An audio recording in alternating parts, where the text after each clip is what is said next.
Today, your papers from last time will be placed somewhere in front of you or behind you on the floor. And you are going to use some of them today to add back on top of, but some of them will just stay in the bag.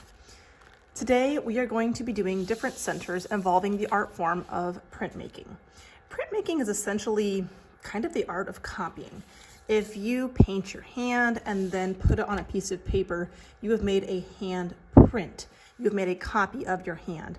If you are walking around and it's just rained and you can see your footprints behind you, you are seeing a copy of the sole of your shoe or the shape of your foot.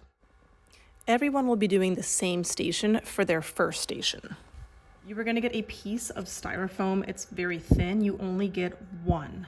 You are going to do kind of sort of similar to what you did at the station with markers last time, where you're going to use a dull pencil to actually not just draw, but carve some vertical, horizontal, or diagonal lines into this piece of styrofoam. I highly encourage you to use a ruler. It'll make this go a lot faster. You are going to carve, so it's not just about drawing. You need to make deep lines that are kind of cutting into your styrofoam. The ruler is nice because it allows you to go over the same line more than once to make sure, yes, you can see it, but it's also kind of carved down and you can feel its texture. So you're going to use a ruler, a dull pencil, and this piece of styrofoam to do some diagonal, vertical, or horizontal lines, keeping in mind that we want this to kind of look like a building. You are going to do one design on one side of your paper, and then if you have time, which I think you should, you will also be able to use the back of this styrofoam, and you can actually draw some very simple shapes like rectangles or squares to kind of give the look of windows. So you can see now that I'm done, it's not just drawn, but it is actually carved. You can see the grooves in the styrofoam, and that is what you want. You need to push down hard so you can see those grooves. I'm now going to do something a little bit different on the back. I'm just going to draw some very simple rectangles or squares on the back to give kind of the appearance of windows. And again, these need to be carved deeply so that we can actually feel them.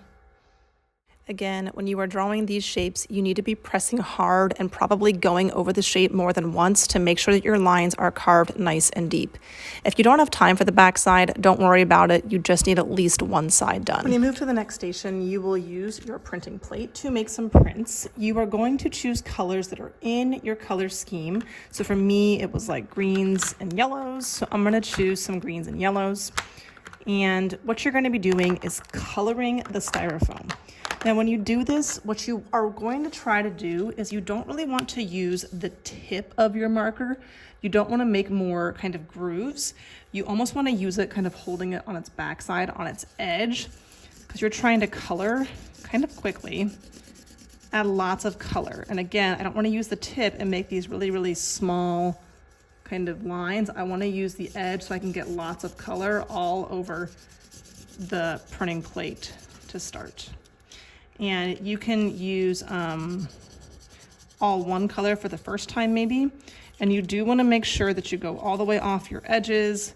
I'll give you guys messy mats to work on so you don't have to worry about getting marker on the table, but you don't want to leave anything untouched. And you also don't want to touch the front of this. Try to hold it on its edges. That way you aren't taking the marker back off before you have a chance to make a print. So you want to color kind of quickly. It shouldn't take you very long. And once you've colored the whole surface, this next part seems a little bit weird, but it'll make sense. You're going to get a piece of paper to print on. And this works better if your paper is slightly damp. So there's going to be some baby wipes at your table, and you're going to take a baby wipe, and I think it's nice to kind of fold it. And you're just going to kind of wipe the surface of the paper just to get it a little bit damp, but not like soaking wet. And then you're going to take your printing plate and you're going to lay it marker side down on the paper, and you don't want it to move. So I kind of put it down and I hold it still, and I'm going to grab this little rolling tool to kind of roll on the back side. And again, this can't be moving while I'm doing this. I'm holding it still with my other hand the entire time, and I'm not rolling crazy. I'm rolling under control so it's not moving around. And then once you've rolled it a few times, you should be able to lift it up and you've gotten a print or a copy of your printing plate. And the nice thing is you can do this a bunch. So you're gonna make as many copies as you can. You can obviously do that side and also this side. There's no need to wipe it clean. You're probably gonna have some marker on your fingers at the end, but our goal is to make lots of prints from your printing plate. Using your color scheme, if you have a front and a back, make as many as you can in 20 minutes. If you get some bad ones, don't throw them away. Just put them on your paper for next time, because we can use good and bad ones. You just want a bunch of different kinds.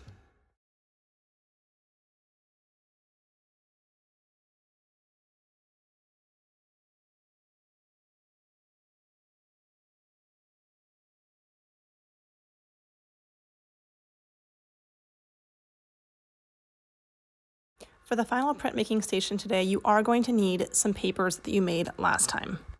So you can choose one of like the textured papers. Don't grab the lined papers, those can stay in here. And you'll also notice that I've cut them. So you can choose maybe a big one and then also pick one of your skinnier pieces to do this station on today. And the extra ones you don't need can stay in your bag. We are going to use a very simple form of printmaking, basically stamping. You're going to dip some of the different tools into this piece of felt that is covered in paint, and you are going to print those shapes onto your papers. We are trying to make these look like buildings. So you're going to be creative and think, how can you use these different shapes to make kind of like windows or designs on your buildings? You're going to do this on both of your papers.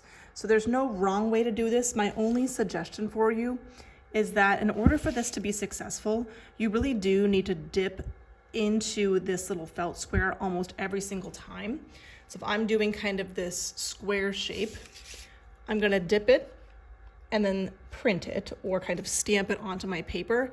And then if I just do it again, there probably isn't quite enough paint. So almost every single time you are going to have to go back and kind of re-dip your tool into the little pile of paint to get a nice kind of crisp print on your paper.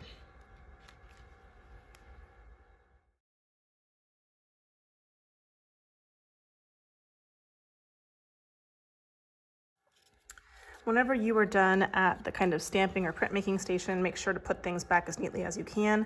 These papers are obviously wet, so you are going to very carefully carry them over to your paper on the ground, and you're going to set them somewhere where they aren't going to hopefully touch the other ones. The other ones should be able to kind of just stay in your bag.